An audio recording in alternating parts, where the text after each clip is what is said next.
Bonjour. Dans la vidéo d'aujourd'hui, nous allons comparer la chirurgie de l'obésité et la liposuction. En effet, certains de nos patients nous contactent en se disant intéressés par une liposuction alors qu'ils auraient plutôt besoin d'une chirurgie de l'obésité. Et c'est à force de recevoir ce genre de message que nous avons compris qu'il y avait une réelle confusion entre ces deux opérations. Aujourd'hui, nous allons donc clarifier tout ça. Donc commençons en parlant de la chirurgie de l'obésité, également connue sous le nom de chirurgie bariatrique. Il s'agit d'une procédure visant à réduire la taille de votre estomac ainsi qu'à réduire votre capacité à absorber des nutriments.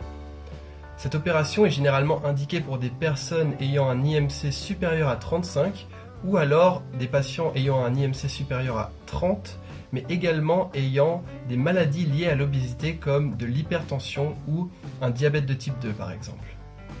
Donc une chirurgie bariatrique est qualifiée de méthode restrictive et malabsorbante, ce qui veut dire qu'elle va non seulement vous permettre de perdre du poids, mais va également traiter des maladies liées au surpoids et va vous permettre d'avoir une meilleure qualité de vie en général.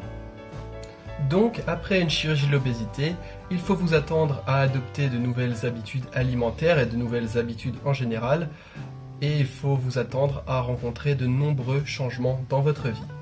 Maintenant, parlons de la liposuction. Donc, dans un premier temps, il faut savoir que une liposuction est le fait de retirer un amas graisseux d'une ou plusieurs parties de votre corps. Il ne s'agit pas cette fois-ci d'un traitement contre l'obésité, il s'agit d'une technique pour modeler votre corps. En revanche, une liposuction n'est pas une opération qui ne nécessitera aucun effort après.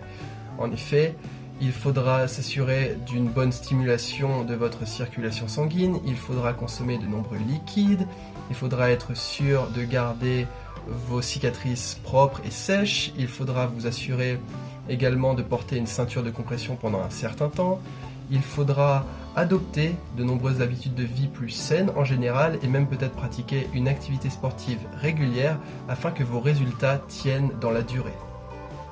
Donc pour conclure, vous pouvez envisager une liposuction si vous n'êtes pas en surpoids et que vous n'avez qu'un excès de graisse que vous voulez supprimer d'une partie de votre corps.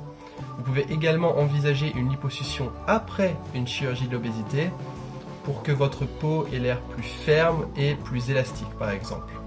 En revanche, si vous avez un IMC supérieur à 35 ou un IMC supérieur à 30 et que vous avez des problèmes ou des maladies liées au surpoids, eh bien là, il faudrait plutôt penser à faire une chirurgie de l'obésité.